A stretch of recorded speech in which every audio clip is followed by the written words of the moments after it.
أعوذ بالله من الشيطان الرجيم. بسم الله الرحمن الرحيم. ألف لام ميم. تنزيل الكتاب لا ريب فيه من رب العالمين. أم يقولون افتراه بل هو الحق من ربك لتنذر قوما ما أتاهم من نذير من قبلك لعلهم يهتدون. الله الذي خلق السماوات والأرض وما بينهما في ستة أيام ثم استوى على العرش. ما لكم من دونه من ولي ولا شفيع أفلا تتذكرون. يدبر الأمر من السماء إلى الأرض ثم يعرج إليه في يوم كان مقداره ألف سنة مما تعدون. ذلك عالم الغيب والشهادة العزيز الرحيم.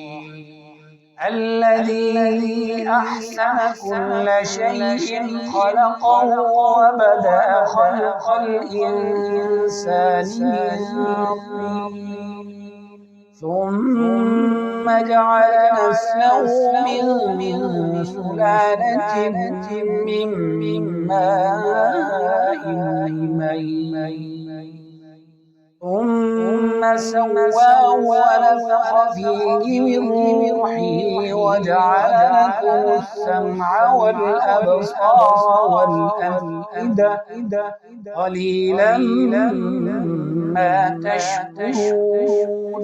وقالوا أإذا ضللنا في الأرض أإنا لفي خلق جديد بل هم بلقاء ربهم كافرون. قل يتوفاكم ملك الموت الذي وكل بكم ثم إلى ربكم ترجعون.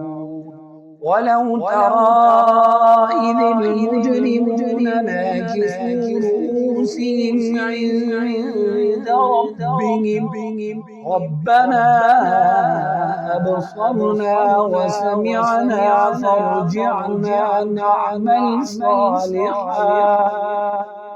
فارجعنا نعمل صالحا إنا موقنون.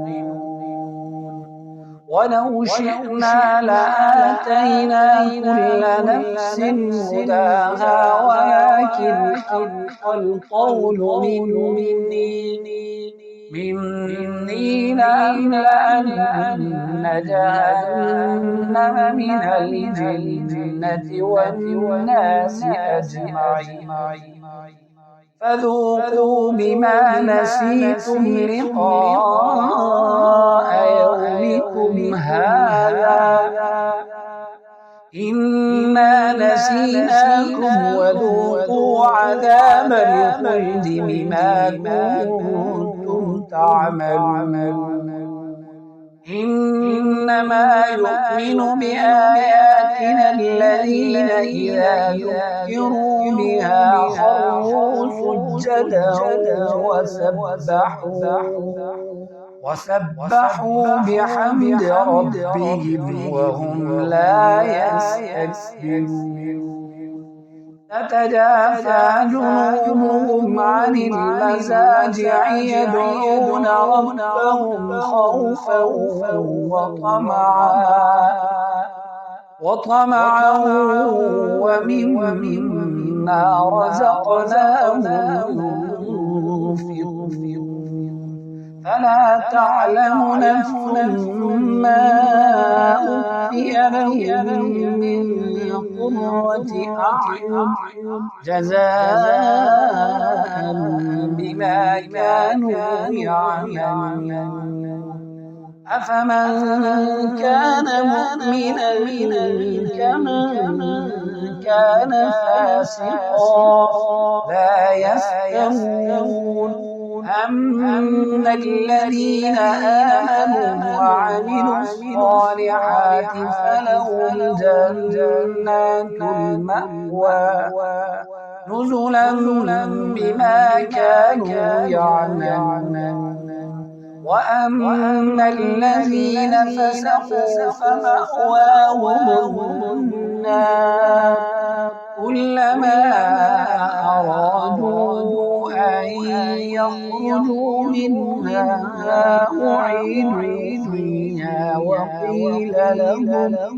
وقيل لهم ذوقوا عذاب النار الذي كنتم به تكذبون ولنذيقنهم من العذاب الأدنى دون العذاب الأكبر لعلهم يرجعون ومن أظلم ممن ذكر بآيات ربه ثم أعرض عنها إنا من المجرمين منتقمون ولقد آتينا موسى الكتاب فلا تكن في مرية من لقائه وجعلناه هدى لبني إسرائيل وجعلنا منهم أئمة يهدون بأمرنا لما صبروا وكانوا بآياتنا يوقنون إن ربك هو يفصل بينهم يوم القيامة فيما كانوا فيه يختلفون أولم يهد لهم كم أهلكنا من قبلهم من القرون يمشون في مساكنهم إن في ذلك لآيات أفلا يسمعون أولم يروا أنا نسوق الماء إلى الأرض الجرد فنخرج به زرعا تأكل منه أنعامهم وأنفسهم أفلا يبصرون ويقولون متى هذا الفتح إن كنتم صادقين قل يوم الفتح لا ينفع الذين كفروا إيمانهم ولا هم ينظرون فأعرض عنهم وانتظر إنهم منتظرون